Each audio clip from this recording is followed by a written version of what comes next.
stops us in our tracks. Bravely we prove in our striving, trudging together each day. Where there's a will, there's a way.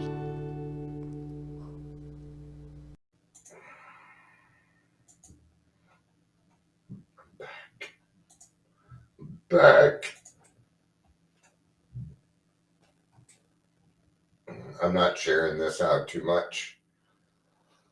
What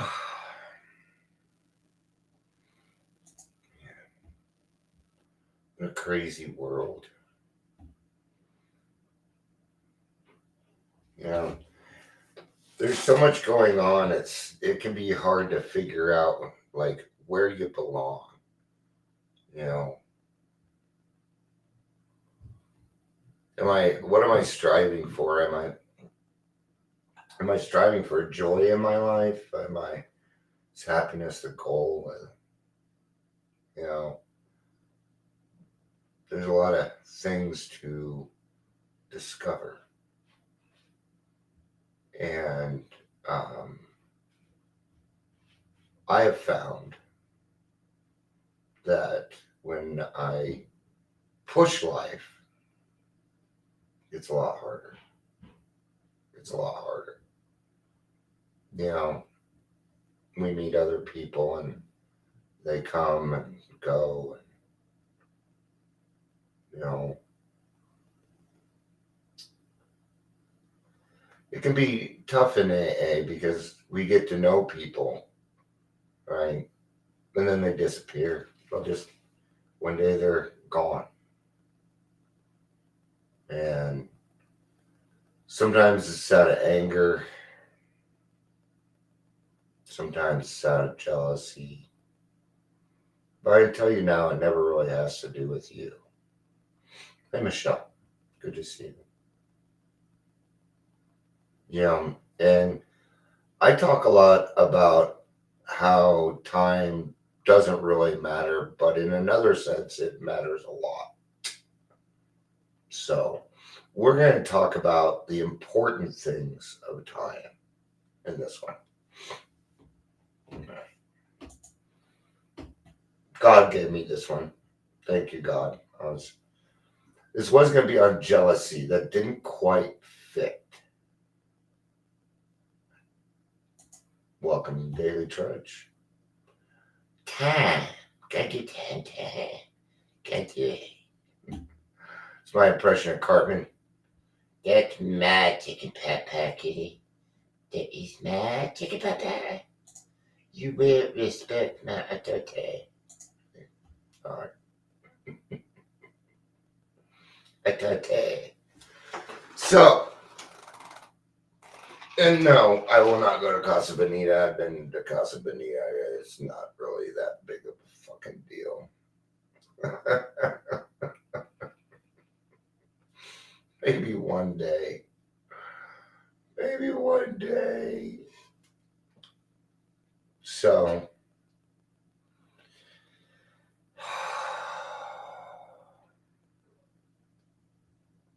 try to figure out the best way to kind of get this started. So when we come in, we're full of a lot of stuff, man. And you know, we're full of shame and guilt, and life's a fucking mess.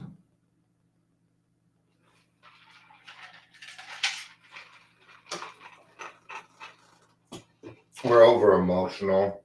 We have a lot of problems. Get angry easy. I don't know about you, but I was very sensitive. I still can be very sensitive. Right? But there's things that happen in the program when they are supposed to happen, like the spiritual experience. Right? I've been hearing a lot in meetings lately How soon do you want to get well? This is I understand why you're saying it, because we need to get into action. But if we don't understand some things first before that action, then that fifth step is not going to be, or that fourth and fifth step is not going to be done right. It's not going to be done fearlessly and thoroughly, because you didn't build a relationship with your higher power in that third step. You didn't give it time. Yeah. Yesterday I was in a meeting. Thankfully they were the last person. They just shared about how a relationship failed there at 6 months of sobriety. I know this person doesn't have a sponsor. No relationships the first year. No major changes the first year of your sobriety. I don't give a fuck how long you've been drinking. I don't give a fuck. 1 year. Give yourself some time. 12 steps. 12 months. Give it a year. It takes a year at least to go through everything. Okay. Now I know that AA is a catalyst, and it makes us better quicker. It does. I'll agree with that. Okay. But to think that years of drinking are going to be corrected in a few short months is wrong. Okay. And I get it, because 30 days, what do we call it? We call it 30 days and 1,000 nights. Because those 30 days take for freaking ever. They do. And then you start feeling better at about 28 days. 28 days, not weeks. Okay. So when I got sober the first time, I was 18, and I did not have any physical withdrawals, but it would still take a year. Okay. When I hear people out there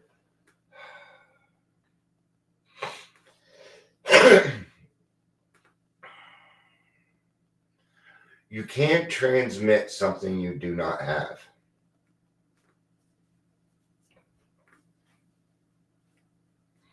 Okay. So how are you going to tell somebody else how to do long-term recovery if you don't have it? You can't. I can. I have 8 years. Is that long-term recovery? No. No. No. In AA, that would be considered 10 plus years. Okay. 10 plus. Yeah. Old timers are considered 10 plus. I think it's 20 plus now, considered an old timer. But even then, see, once you reach a certain point in all of this, time doesn't matter. But in the beginning, time does matter. And I know that if you push life, if you fight life, you'll lose. I will lose every time because I'm fighting. I have to stop fighting. And I'm watching a lot of people with this speedy recovery who are very, very angry. And they're not even sure why they're angry. And instead what they're doing, then what happens is then you start to take your anger out on the people around you. And I don't know about you, but I'll only tolerate so much. And it won't be much. No, I won't. If you come at me angry, I'll probably be okay with it. But if you start to point a finger or start to name call, bye-bye, I'm gone. I'm not going to be in your conversation. I'm going to end it. I will walk away. I will stop writing. I will say something like, I'm not going to do this with you right now. I hope you have a better day. I'm not going to do it. Especially through texting. Arguments through texting, worst. It's the worst. And that's not even a conversation. That's just an argument. It serves no purpose. Okay? I can usually tell. Because if you work with particulars, then you didn't learn in the 4-step. It tells us in the 4-step to stay away from those particulars. It does. Okay? When you talk about a problem, if you're talking about a particular, you don't understand the problem.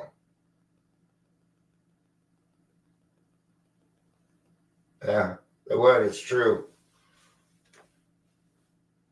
Yeah, right here. If people would just do the steps, if they realize how much life is going to change for the better, yeah, they would. But the concept of it is so overwhelming for an alcoholic. And an alcoholic in their cups can't understand it. When I was drinking, I knew all this, but I didn't understand it anymore. Because I was not in the sunlight of the Spirit. I was off the beam, like we were talking about earlier. See, the thing is when we push sobriety, and we gotta get it done, gotta get it done. Can you hear me? There's no balance in there. Okay? There's a part in the 3rd step.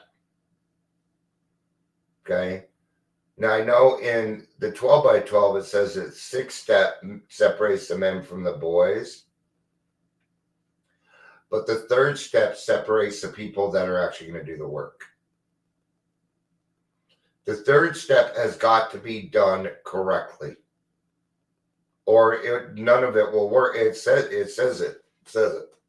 Go 12 by 12. You know, that other book we're supposed to be using. Why do people avoid the 12 by 12 like the plague, man? I don't get it. I don't get it. Like all remaining steps, step 3 calls for affirmative action. For it is only by action that we can cut away the self-will, which has blocked the entry of God, or if you like, a higher power into our lives.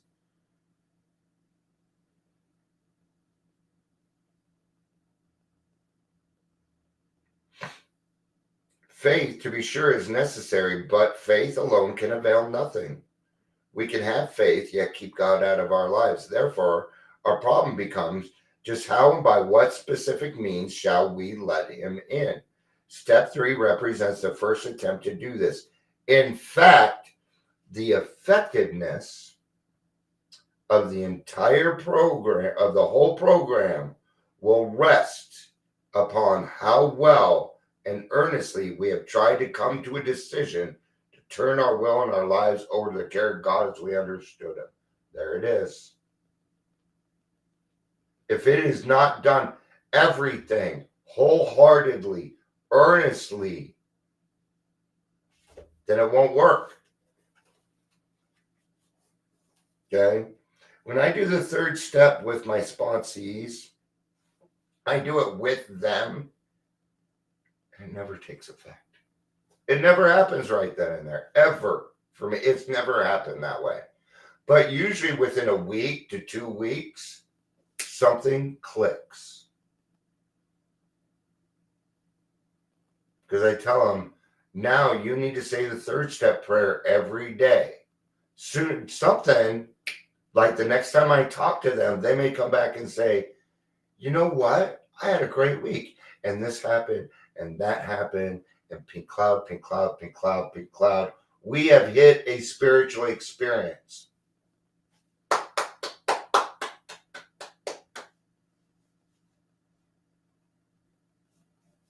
I don't know what it is with alcoholics, but we'd rather meet God alone than with a group of people. That's how I was. I met God alone. Alone. This is how my sponsor did. He said, Dion, this is God. God, this is Dion. You guys go ahead. That was it. Then I built my relationship. I'm young. Seems really small, but it is so big. It's so big. That is our first step to freedom. Is our first step to true independence. True independence. You know what you just got? Humility.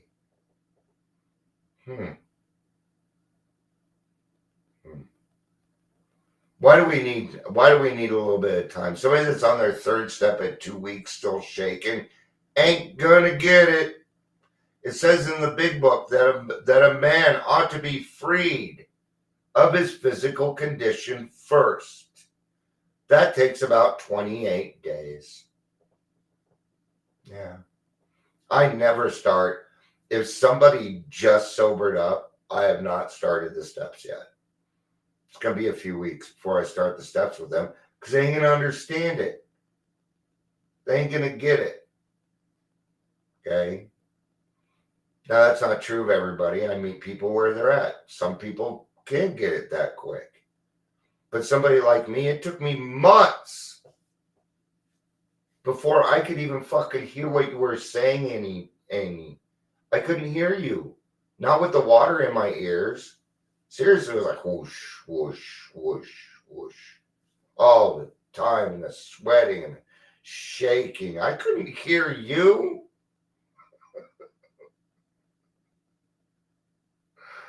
Okay? It would take time. It would take time. You do not need to rush through this. There is no finalization. There is no end. There is no rush. For me,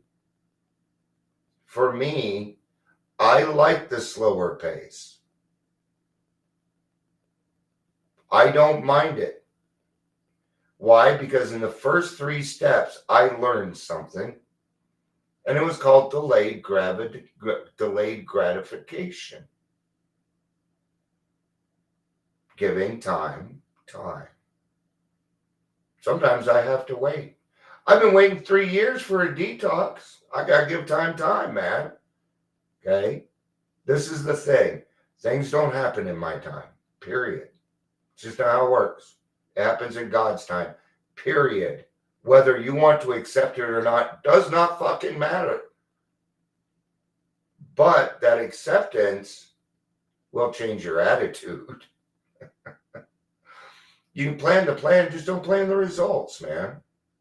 You know, just like it's Thursday, going to the church. See, Tuesdays used to be the bigger one. Now Thursdays is the bigger one. I have no idea what's going to happen. Somebody on Tuesday showed up for Al-Anon. We don't have Al-Anon on Tuesday. That's a good sign. It's a good sign. It means people are serious. And if I would have thought about it, I would have said, hey, come on, sit down. We'll talk about boundaries or something that's Al-Anon related. We're all family here, man. Right? It's a family disease. How about my children? Okay, I'm hitting 8 years of sobriety, and I have one daughter who not just now. It's been about 6-7 months that we've been talking, maybe longer than that, right? But I had to give time. Okay, what else is important about that? Well, I need to change. And if you think you're changing in a matter of 2-3 months, you're wrong. I'm going to tell you something. 6 months is the mark. Okay. Let's say you feel like you also have ADHD. Well, if you go to a psychiatrist and they know that you're an alcoholic and you've been honest and they're honest with themselves, they will not diagnose you if you have less than 6 months of sobriety. Why? Because alcoholism looks like a lot of other things. It looks like depression. It looks like narcissism. Oh, that chases people. Looks like narcissism. We are narcissists. Yes. Not in the sense of being a narcissist. That is an actual mental illness that they can't help, by the way. But we certainly have narcissistic traits. Bet, manipulation, gaslighting. Okay? I can usually tell because something will pop up and it'll have to do with honesty. You will go, because here's the extreme of an alcoholic. You'll go from being a fucking liar to brutal honesty. Brutal honesty is worse in my book, worse than lying. It's just as bad. Let's give it that. It's just as bad. You have no right to hurt other people's feelings. Even if they're your friend. Okay? So I'll give you an example. Let's say Dion's off the beam. Let's say he's out of his lane and somebody comes up to him and says, "What are you, fucking stupid?" That's brutal honesty. You know what reaction you're going to get from me? Don't talk to me. That is my automatic answer. Welcome to my boundary. If I need to make an amends later for it, I'm going to in this situation. Now, this is how my friends approach me. Okay. I'll even use my friend Lori. And I can say her name because she's a professional. So she don't mind. Please use Lori's name. She would love it. She would love it. Okay. She will approach me different. Dion, do you feel like you're out of your lane? See how much different that is. What's the difference there? Superiority. Okay. This friend over here that called me a name wants to feel superior. Lori does not.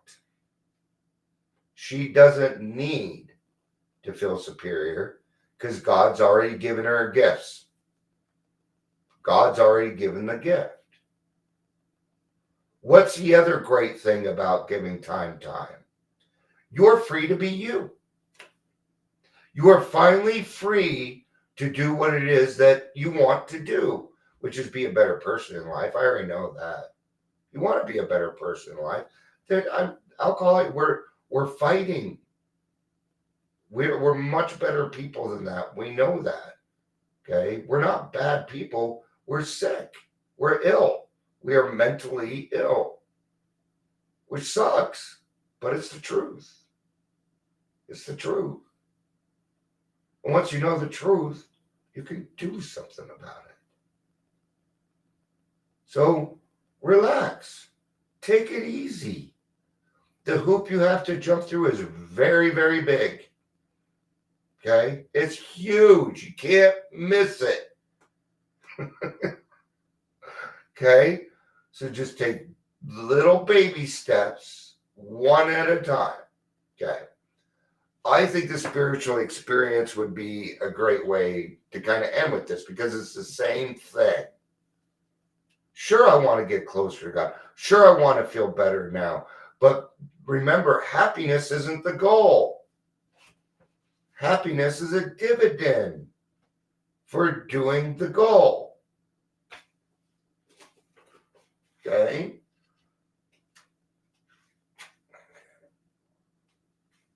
This is the new book, so there it is. Don't flip too far past it. There we go.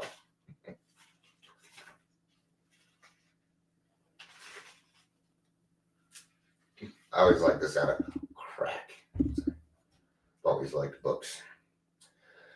Spiritual Experience is on page 567 in the 4th edition. Okay. Spiritual experience. The terms spiritual experience and spiritual awakening are used many times in this book, which, upon careful reading, shows that the personality change sufficient to bring about recovery from alcoholism has manifested itself among us in many different forms. That's what's great. God is everything.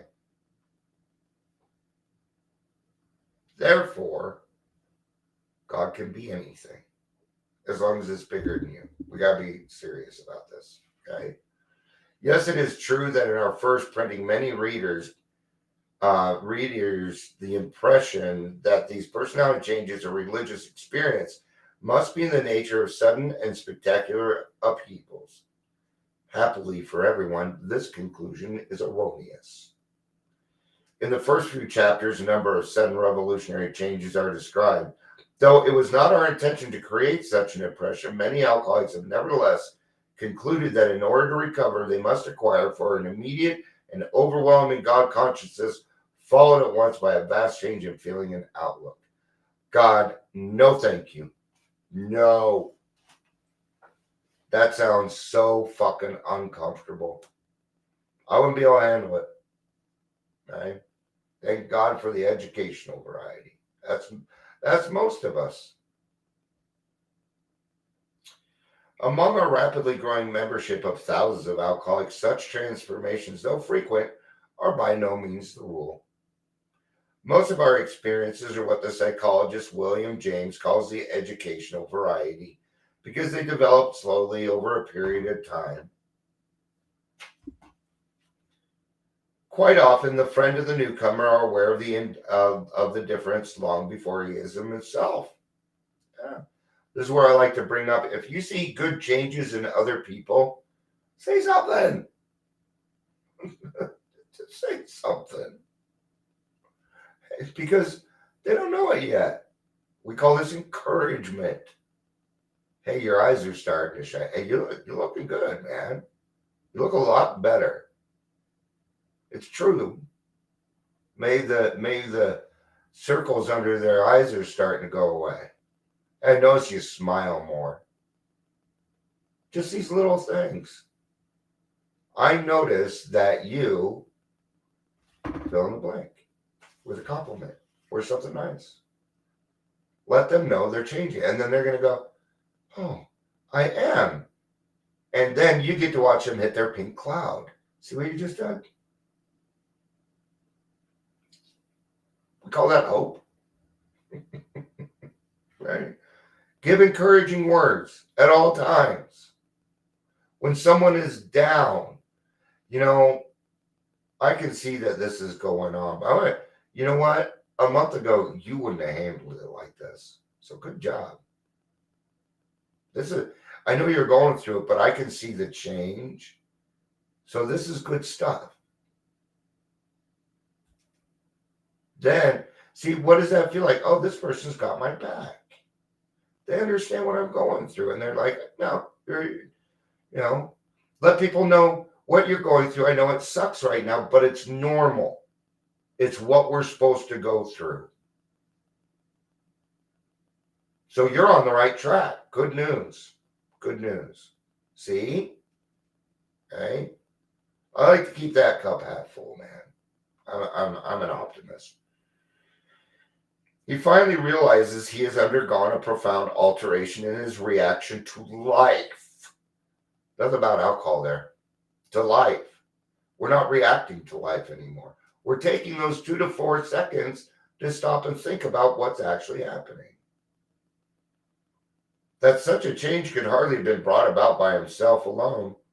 What often takes place in a few months could seldom have been accomplished by years of self-discipline. With few exceptions, our members find they have tapped an unsuspecting inner resource which they presently identify with their own conception of a power greater than themselves. You always had this. That's why willingness is so important. Because it helps you tap that inside inner resource. You had it the whole time. You just refused to look at it. You refused to, it wasn't the easier, softer way, so you didn't look at it. That's why. That's not on you. Totally. Even though it is on you. Okay. Most of us think this awareness of a power greater than ourselves is the essence of a spiritual experience. Our more religious members call it God consciousness. I do have a God consciousness. But right now, God's working with me. But when it comes to decisions, I talk to other people first. Period. because I don't know if it's coming from God or if my brain's just trying to make something up. Okay? Most emphatically, we wish to say that any alcoholic capable of honestly facing his problems in the light of our experience can recover, provided he does not close his mind to all spiritual concepts. He can only be defeated by an attitude of intolerance or belligerent denial. We find that no one need have difficulty with the spirituality of the program. Willingness, honesty, and open-mindedness are the essentials of recovery, but these are indispensable. There is a principle which is a bar against all information, which is proof against all arguments, and which cannot fail to keep a man in everlasting ignorance. That principle is contempt prior to investigation. Herbert Spencer. So give time. Relax. Take it easy. Find out who you are. Go throw the ball with the dog. Quit worrying about the rest of the world. Okay? I'm talking to Dion right now. Because I do this. I have a superhero complex. I think I can fix everything. Okay? That's what my mind tends to think. No. That is a codependency problem. Okay? I care about people a lot. Like, too much sometimes, I think. I don't know. I'm just like everybody else. I'm looking for that balance in my life. I like balance. I like serenity.